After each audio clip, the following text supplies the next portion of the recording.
يا أيها الذين آمنوا اتقوا الله ولتنظر نفس ما قدمت. Anak yang tumbuh di keluarga yang harmonis, keluarga yang aman dan tentram, yang menenteramkan semua anggota keluarganya, dia akan tumbuh dengan maksimal. Kebalikannya, anak yang tumbuh di lingkungan yang selalu menakutkan, di lingkungan keluarga yang selalu ada KDRT, kekerasan, baik lisan maupun tangannya, maka membuat anak ini tumbuh tidak maksimal. Dia akan membuat anak ini ketakutan, menjadi seorang penakut, karena ayah dan ibunya orang yang kasar sama anaknya. Menjadi seorang anak yang tidak kerasan di rumah, sukanya dia keluar rumah. Inilah yang kebanyakan faktor terbesar anak minggat dari rumah.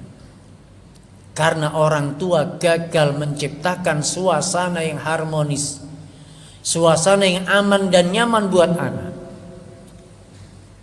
Oleh karena itu, kewajiban kita sebagai para ayah, pemimpin rumah tangga, bagaimana mewujudkan rumah ini rumah yang aman untuk anak, rumah yang ramah untuk anak, rumah yang betah untuk anak. Apalagi sekarang, kalau kita memahami betapa gentingnya suasana di luar rumah kita, lingkungan yang rusak, anak-anak yang sudah mulai tumbuh ABG, remaja, baru gede, kerusakan sudah luar biasa. Kriminal, pelaku dan korbannya semakin belia, semakin muda. Kalau kita sudah memiliki anak, sudah mulai belasan tahun, sudah mulai deg-degan, mulai khawatir, anakku bersama siapa, anakku bisa selamat atau tidak.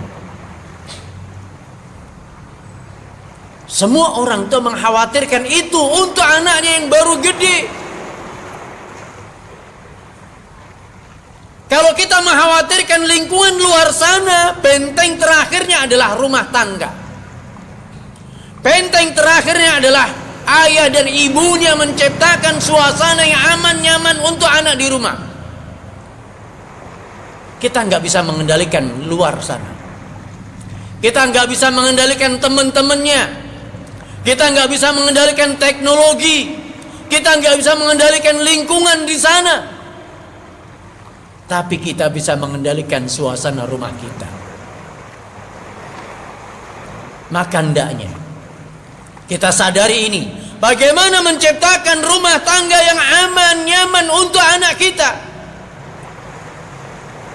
Itu kunci keberhasilan kita di dalam mendidik anak kita.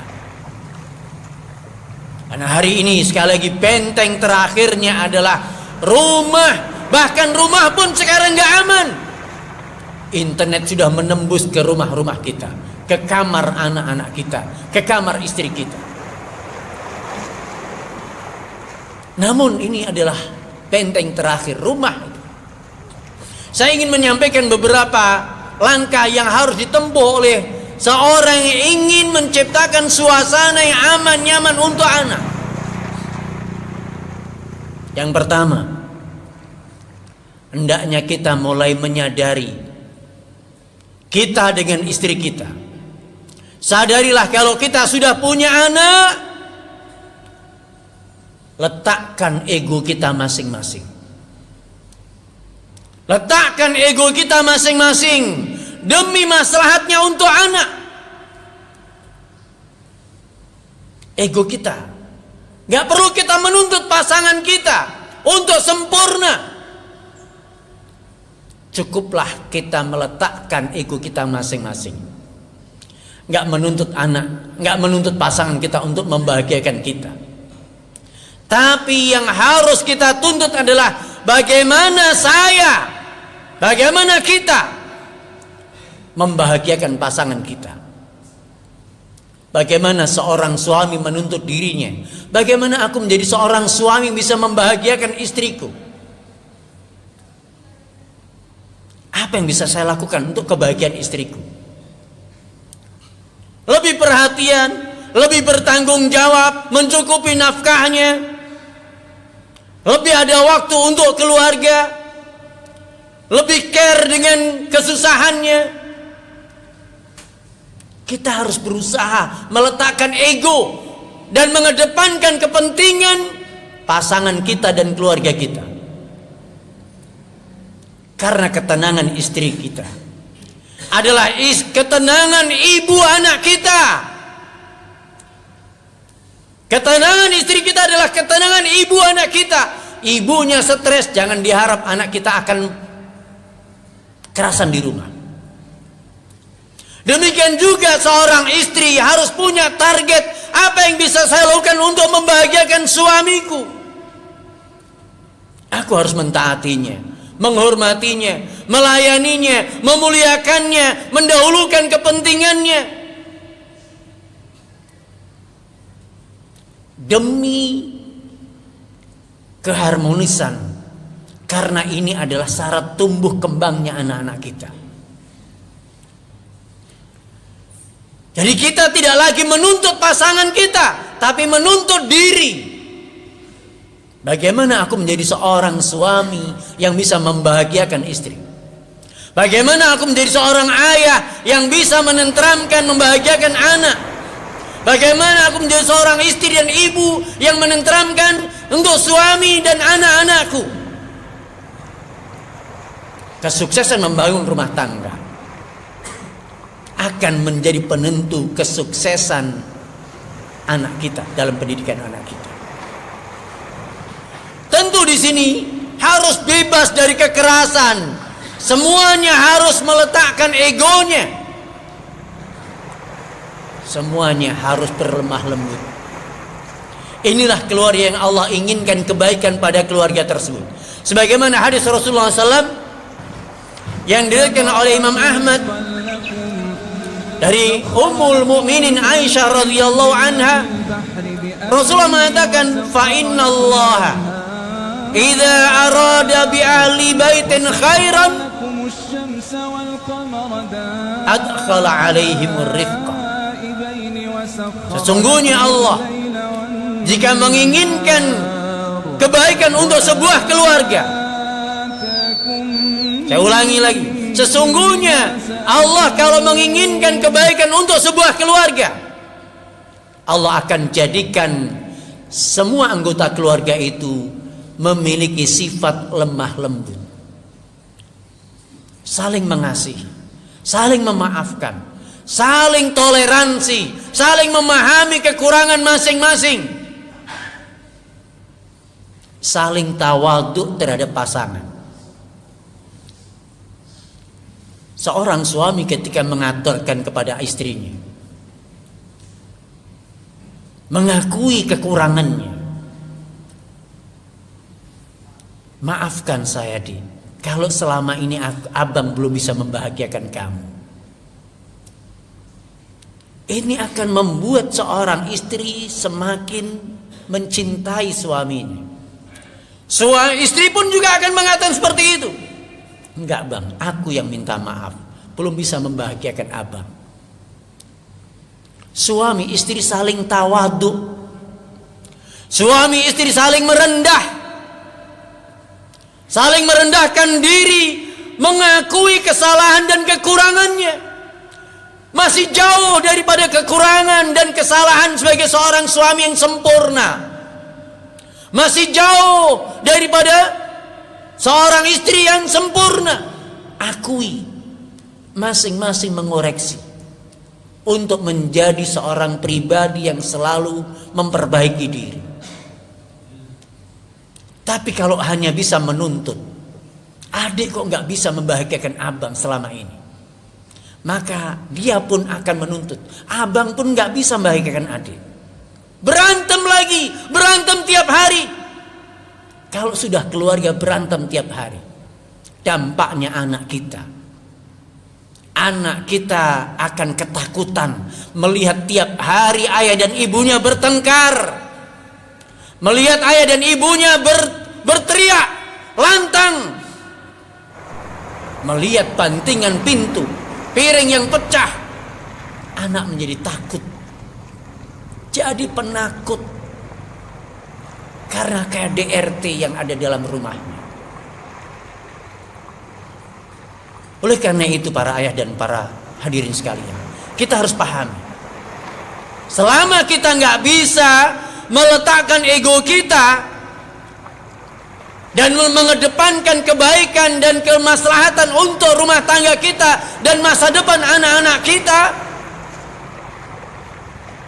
maka kita tidak akan pernah bisa mewujudkan ketentraman rumah tangga. Tapi kalau kita tawadhu, memahami kekurangan kita, mengakui kesalahan kita,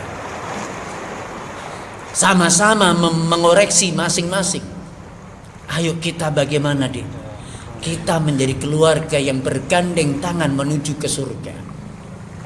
Bagaimana keluarga kita bergandeng tangan selamat dari neraka. Dua insan yang bau-membau untuk menyelamatkan keluarga, kompak menuju satu titik yang sama, maka inilah yang akan menjadi kunci keberhasilan menyelamatkan anak kita di dalam mendidik anak-anak kita. Faktor yang kedua yang membuat anak tidak kerasan di rumah dan lebih nyaman di luar adalah kita yang selalu hanya bisa melihat kesalahan dan kekurangan anak kita.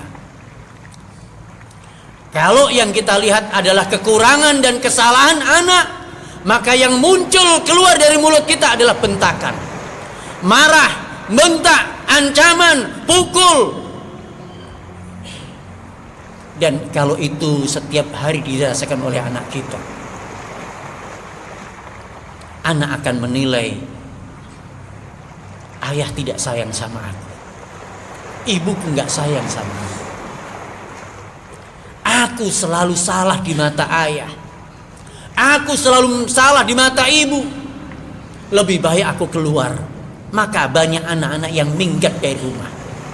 Bukan mereka tidak punya ayah, bukan mereka enggak punya ibu, tapi ayah dan ibu yang hanya bisa menyalahkan, memarahi anaknya, gak bisa memahami dan memaklumi, memaafkan anak-anaknya. Padahal mereka adalah sedang belajar dalam hidup. Kita yang pernah mengalami sebagai fase anak, berapa kali dulu fase seumur anak kita mengalami kesalahan yang banyak. Coba perhatikan saat kita seumur dengan anak kita ini, berapa banyak kesalahan kita lakukan. Tapi kita nggak memahami. Kita menuntut anak kita bersikap dewasa seperti ayahnya, seperti ibunya. Sehingga anak selalu dimaki, dimarah, ditempeleng. Bagaimana anak akan kerasan di rumah bersama ayah dan ibunya? Akhirnya di luar sana, karena tidak pernah mendapatkan pujian dan apresiasi dari ayah dan ibunya di rumah, di luar sana ketika dia naik motor bersama temannya, diangkat rodanya, dia mendapatkan apresiasi temannya, kamu hebat, kamu pemberani. Makin jadi kenakalannya. Dia minum, dia mabuk, dibilang kamu lelaki pemberani. Makin jadi mabuknya, makin jadi preman. Karena kita tidak mampu mengapresiasi, tidak mampu melihat kelebihan dan kebaikan anak kita. Kita hanya melihat kekurangannya terus. Yang kita sorot, yang kita zoom, kekurangannya. dosanya, kesalahannya, kebaikannya nggak pernah kita apresiasi. Dia mau sholat nggak pernah mendapatkan jempol. Dia mau ngaji nggak pernah mendapatkan jempol atau pujian. Dia pulang cepat nggak mendapatkan pelukan, apresiasi. Makasih Yona sudah pulang cepat. Makasih Yona sudah sholat 5 waktu. Makasih Yona sudah mau ngaji. Makasih Yona sudah mau belajar. Nggak pernah mendapatkan terima kasih. Yang ada hanya bentakan, kemarahan. Bagaimana membuat anak kita akan kerasan di rumah kita? Bagaimana akan memiliki hatinya? Sementara kita lukai tiap hari. Oleh karena itu para jamaah sekalian, kita koreksi diri. Di zaman yang penuh kerusakan di luar sana, anak kita akan semakin rusak, dididik oleh orang-orang yang gak jelas agamanya, akhlaknya, perilakunya. Kalau kita gagal menciptakan keluarga yang harmonis, yang ramah untuk anak kita, kalau kita gagal menciptakan hubungan yang harmonis dengan anak-anak kita, seandainya ayah dan ibunya seorang yang akrab, bercanda dengan anaknya, mau duduk bersama dengan anak, bercanda dengan anak, mau jalan bareng bersama anak, anak akrab, nyaman bersama ayahnya dengan ibunya, anak mudah untuk curhat, mengeluarkan unek-uneknya, pikirannya, keresahannya, kekhawatirannya. Semua masalahnya tumpah kepada ayahnya, semua masalahnya tumpah kepada ibunya. Itu lebih selamat. Tapi syaratnya tadi, jadi ayah dan ibu yang ramah sama anak, yang selalu bisa memaafkan anaknya, selalu bisa melihat kebaikan dan kelebihan anak kita. Maka kita akan bisa mengapresiasi, kita akan bisa memuji, kita akan bisa memberikan jempol kepada anak kita. Anak akan rapat sama kita. Kalau anak sudah rapat dengan ayahnya, bangga dan bahagia bersama ayah, bersama ibunya, inilah kunci suksesnya dalam pendidikan anak-anak kita. Semoga Allah mudahkan kita di dalam menciptakan keluarga yang harmonis, dan semoga Allah selalu mudahkan kita untuk menciptakan hubungan yang lebih harmonis dengan anak-anak kita.